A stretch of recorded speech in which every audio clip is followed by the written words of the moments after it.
Hi, magandang araw po ulit sa inyong lahat for our second reading of the day. Tingnan po natin kung ano naman po ang makikita natin sa araw na ito for our second reading of the day.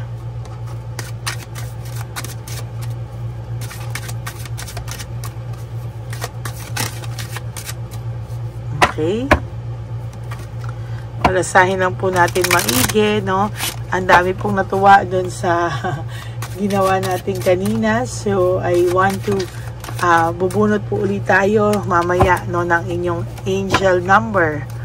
Kung ano po naman ang inyong angel number right at this very moment, or para po dito sa second reading of the day nyo po, ano po ang inyong angel number.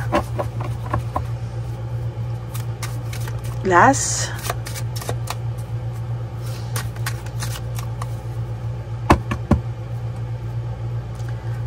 Okay. Sabi muna po natin ito at kunin po natin yung ating angel number. Saan ang ating angel number? Teka po.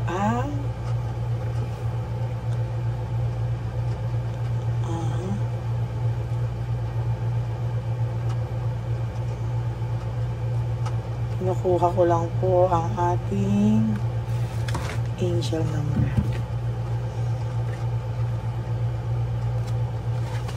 Naghulog-hulog na po itong barako. Saglit lang po. Ayusin ko lang po. Medyo usip po kasi ako pag nagkakahulog-hulog. Dapat po magkakasunod sila. Okay. Tignan po natin ano po ang inyong angel number for today.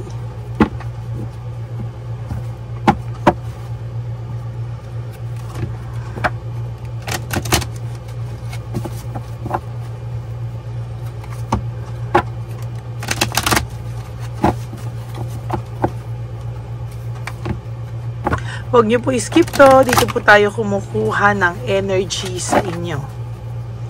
Okay, bunot po tayo ng isa. For your angel number, parang ngayong araw na to, kayo po ay mahilig sa 5, ha? Kanina, 5555. Ngayon naman po ay 0550, the eye candy, no? Ikaw po ay may intuition at ikaw po talaga ay marami ka pong potensyal sa mga makakita po ng bagong pag-ibig, no?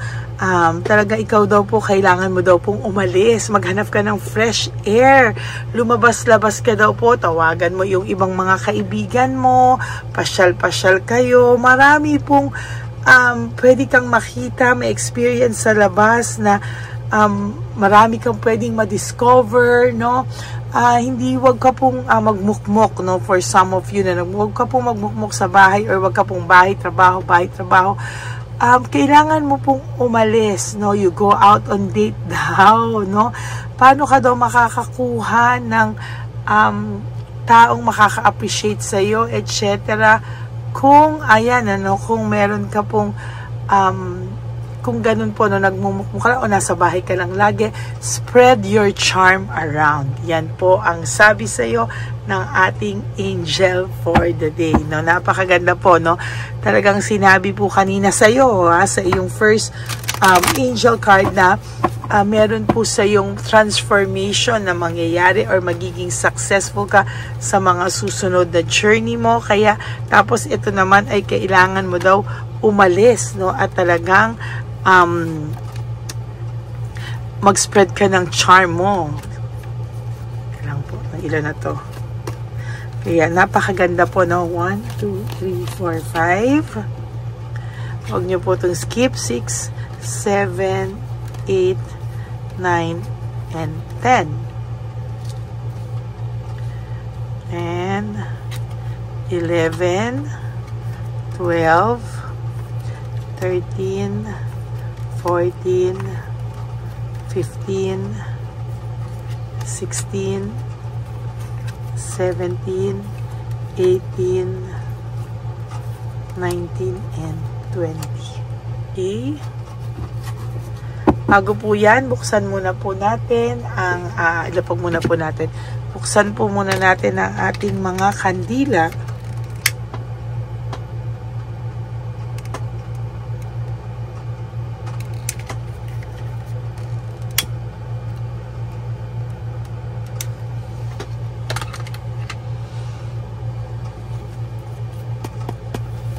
Tingnan po natin ang ating first card. This is all about walking away, no?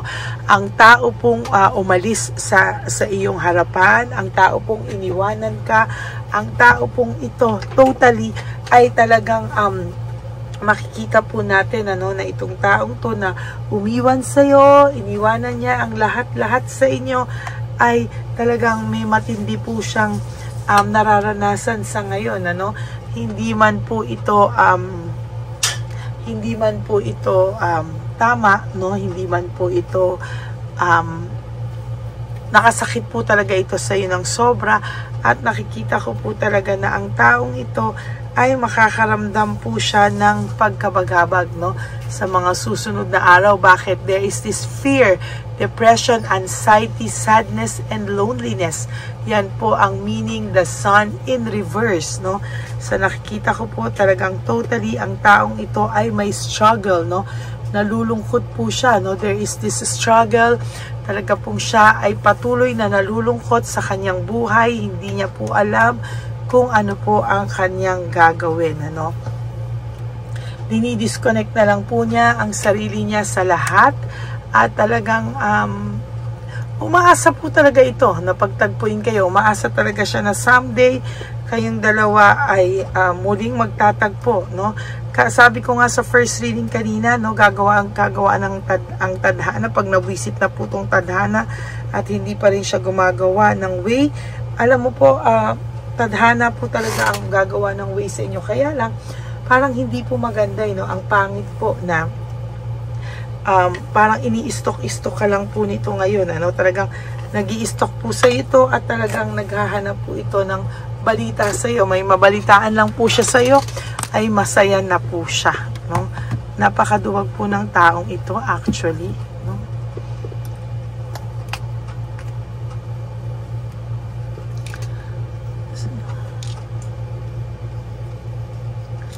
Ni-stock ka ng taong ito.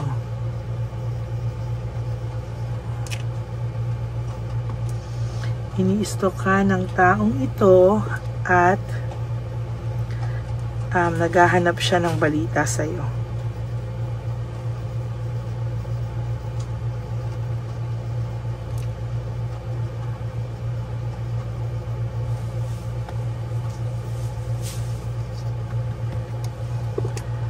Ini-stock ka ng taong ito, at naghahanap po siya talaga ng balita sa iyo, no? May mabalitaan lang po siya sa iyo, masaya na po siya, sa totoo lang, no? Ang taong ito ay nakakaramdam ng disconnection, sa mga tao sa paligid niya, and most of the time talaga naiisip niya po na lumapit sa iyo, no? Naiisip niya po na lumapit sa iyo kapag nakikita niya po sa mga stock niya na ikaw ay masaya, para po naghahanap po siya talaga ng pag-iistokan, talagang kahit po anong mangyari. Tapos po makikita niya, for some of you, nakalock ang profile nyo. For some of you, naguguluhan po itong taong ito, no? Talagang sa nakikita ko po ay, ayan, no, meron po siyang pagkabagabag na nakikita ko dito talaga. So, yan po yung nakikita ko, no? Tapos, ito pa po, no, lumabas pa po yung The Tower, no? Sa totoo lang po, yung paglabas nitong The Tower na to ay talaga pong hindi ko akalain, na talagang itong taong to ay ngayon talaga ay dinadanas niya po ay sobrang karma, no? Ito po ay nagre-reflect, ito po ay nag-iisip, at sa nakikita ko po sa kanya, totally ay siya po ay nahihirapan, Talaga ang dami pong sumasaksak sa kanya. There's a lot of betrayal going on, left and right po sa kanya. Talagang ang dami niya pong weakness and manipulation, Talagang sa nakikita ko po dito ay marami po siyang pinagsisisihan. Wala po siyang nakukuhang ganung support sa mga tao sa paligid niya ngayon. Unlike nung kayo pa po talaga, ay lahat po ay talagang nakasuporta po talaga sa kanya, There is this conflict, sa nakuha niya pong kapalit mo, kasi medyo sobra pong layo ng ugali sa iyo, at talagang malaki po ang ulo, And sa nakikita ko din po dito ay nakakakita po ako dito ng quick decision, no? Kasi hindi niya po ito pinag-isipan, hindi niya po ito talaga inayos. Kaya po ngayon talaga ay burnout ang taong ito at talaga pong siya po ay overstress o talaga pong siya ay nai-stress sa buhay niya ngayon. Hindi niya po talaga alam kung ano po ang nangyayari, pero talaga pong ngayon gulat na gulat po siya sa mga nangyayari po sa buhay niya. As a matter of fact, ito pong taong ito ay talagang nahihirapan po siya at talagang hindi niya po alam kung ano po ang kanyang gagawin.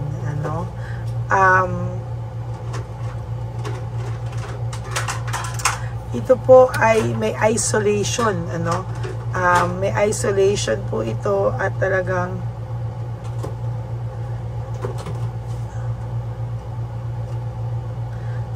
sa totoo lang po ay nakikita ko po talaga ito ay may isolation at talagang ayaw niya pong pinag-uusapan siya, no? Pero siya po ay nang i-stalk, no? Yan po ay dala ng kanyang mga gawain. Siya po ay talagang nakagawa po siya ng matinding kasalanan, no? Kaya siya po ay nakakakita po ako dito sa taong ito na siya po ay may matinding pinagdadaanan. Siya po ang naging biktima po siya ng sarili niyang kalokohan. Siya po ang nagtrap sa kanya sa sarili niya ring pong kalokohan. There is this struggle, no? Nag-i-struggle po talaga siya at talagang sa nakikita ko po, dala po yan ng tukso, na nagpadala po siya sa tukso na hindi niya po akalain na siya po ay mapapasama. Very dissatisfied din po siya sa kanyang buhay sa ngayon, hindi po siya masaya kung ano man po ang dinadanas niya ngayon. And looking ahead, naghahanap po siya ng growth o pagbabago sa kanyang buhay. Yan po ang inyong second reading of the day, no? Sa nakikita ko po ay medyo hindi po talaga maganda yung mga barahang nakikita ko sa kanya. And sa nakikita ko po dito, ang tao pong ito talaga ay may matinding pinagdadaanan. Hindi niya po alam kung ano po ang nangyayari sa kanya o mangyayari sa kanya sa mga susunod na panahon, no? Okay, tingnan po natin to. Meron po akong telepathy dito na gustong makita or a message for you for this day, no? Ito po ay titingnan naman po natin ito. Yung kanina po ay angel.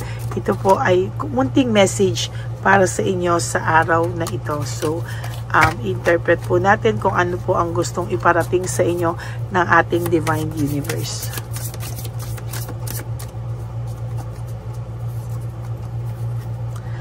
How can I surrender even more in this moment, no? Sabi po ngayon sa mga nararamdaman nyo po, sa mga may pains po dyan, sa mga nakakaramdam po ng matinding dagok, ngayon sabi po, ngayon mo dapat mas i-surrender yung mga nangyayari sa'yo, no? Hindi mo po pwedeng isuko lang ng yung laban mo. Kung hindi i-surrender mo ito sa Divine Universe, sabihin niyo po na kayo na po yung bahala, no, sa lahat ng pains ko, hindi ko na po kinakaya. Minsan po parang sobra na po yung mga nangyayari sa akin at hindi ko na kinakaya. So, ayan po yung mga moment na talagang i-release mo daw po yung energy, no? I-release mo daw po yung energy at talagang pag ito po ay ibinigay mo sa kanya, you just have to pray and surrender everything. Sabi ko nga palagi, you have surrender everything to the Divine Universe at hindi ka po papabayaan. Okay? So, yan po ang inyong second reading of the day. Iniisto ka ng taong ito at naghahanap po talaga siya ng balita sa'yo, no? Yan po ang ating second reading for the day. For those of you na relate, no, can you please give me a like and comment down below, and please click the bell at po yung ating subscribe button, para po updated kayo lagi po sa atin pong updated po kayo sa atin pong latest videos, no? Para hindi po kayo naliligaw. And for those of you who would like to have a private reading with me, you can message me po at Lady Lee Elena. That's Ladyly Elena. Nasa dulo po yan na ating video. Diyan nyo lang po ako makukontak. That is my only official and legit FB and Messenger account. Ganon din po ay ako po ay nagpapasalamat sa inyong lahat at patuloy po na ako po ay magbibigay sa inyo ng readings, maybe it's personal reading or through dito po, no, hindi ko po kayo iiwanan, ano, and ingat lang po kayo dahil may mga scammers tayo at hackers tayo. So, mag-ingat lang po kayo. Okay? Nilabas ko naman po dyan yung ating official account sa dulong-dulo. At nilabas ko rin po yung account ng Peking Lady Elena na kung saan po ay makikita nyo po talaga, no? Kung ano po ang kanyang pinagagagawa, no? Kaya sabi ko nga po sa inyo, huwag po kayong malulungkot, no? Nagbigay po ako sa inyo ng mga senyales, no, na talagang yan po ay talagang mga peke, no? Kaya talagang mag-ingat po kayo, okay? And for those of you po na ang aking mga ever loyal, solid, and faithful na Lady Elena family, I love you all from the bottom of my heart. Alam ko po na hindi kayo nag-skip ng ads kasi po alam nyo po ang mga napupuntahan yan ay para po sa ating mga lolos and lolas sa kalye, no? Kaya wag po kayo mag-skip ng ads. And for those of you who would like to give me a super thanks for this video, I would really appreciate that from the bottom of my heart. Lalo na po, nalalapit na po ang ating One Love a Day will be on March 1. Meron na po tayo, no? This will be on March 1. Ito po ay ang ating One Love a Day first for 2025. Ito pong One Love a Day na to ay atin pong ito po ay ating sisimulan on March 25, followed by maybe July, and then October, and then December. Okay? Maraming salamat po. And para naman po sa aking mga ever loyal, solid, and faithful na Lady Elena family, I love you all from the bottom of my heart. Mahal na mahal ko po kayong lahat. At wag po kayong magsasawa na makinig. Dahil ako po ay hindi magsasawang magbigay sa inyo ng reading of the day, no? And para naman po sa lahat sa inyo na aking mga mahal, no, ang lagi ko pong payo sa inyo is just to live one day at a time. You do 3 things that will make you happy for the day. Prioritize yourself, make yourself happy, no? Wag po kayong malungkot, maging masaya po kayo sa inyong buhay. At ang lagi ko po sinasabi sa inyo, always forgive yourself, no? And be grateful that we are still alive, that we are healthy, and always choose to love yourself, because self-love is still the best love of all. And you also have to realize that life is so short. Don't make it shorter by stressing yourself from all the pains and heartaches na binigay sa inyo ng kahapon. Just surrender everything to the divine universe and just let go and let God write your life and love story. Ako po ay magbabalik for another set of reading. Huwag po kayong malulungkot. Magbabalik po ako. At for the meantime, sana po ay napanood nyo na po yung 1, 2, 3, and 4th yung live ko kagabi. Plus, ito po ngayon, ano, yung first and itong second reading bago po kayo tumalon sa 3rd and 4th reading for today. I love you all and God bless you. Bye! Okay, update po, may nagpanggap pong subscriber natin, ano, na siya po ay magpapahula sa fake na Lady Elena, kaya ayan, hinihingan po siya ng $80 at ang cell po niya ay nabigay at nakuha. Ang pangalan niya po sa cell ay Julian Albert, no? Siya po ay may cell account din, kaya mag-iingat po kayo.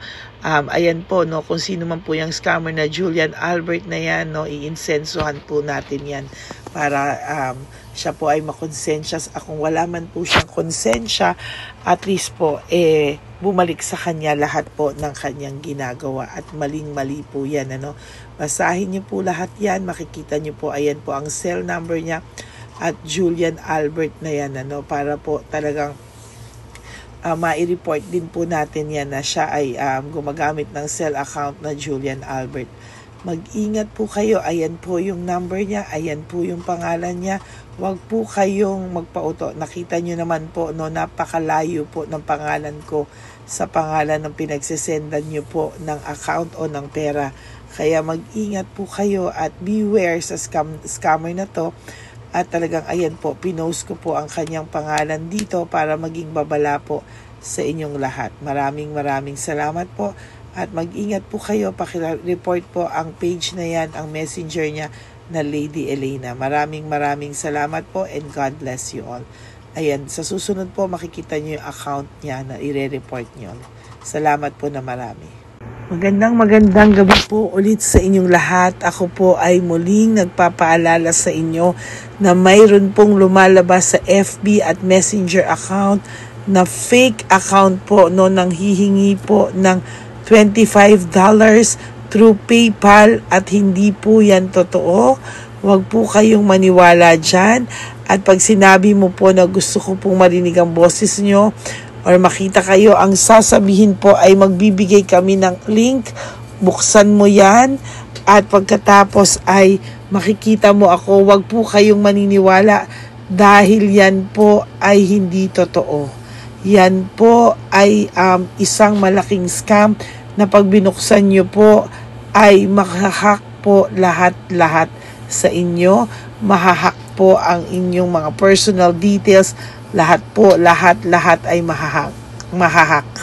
Ako po ay nalulungkot na ito po ay nangyari. Ngunit sa talagang may mga tao pong masasama at may mga tao po talagang hindi makatiis na hindi gumawa ng masama sa ibang tao. Pero maging aware po sana kayo. Tulungan nyo po ako.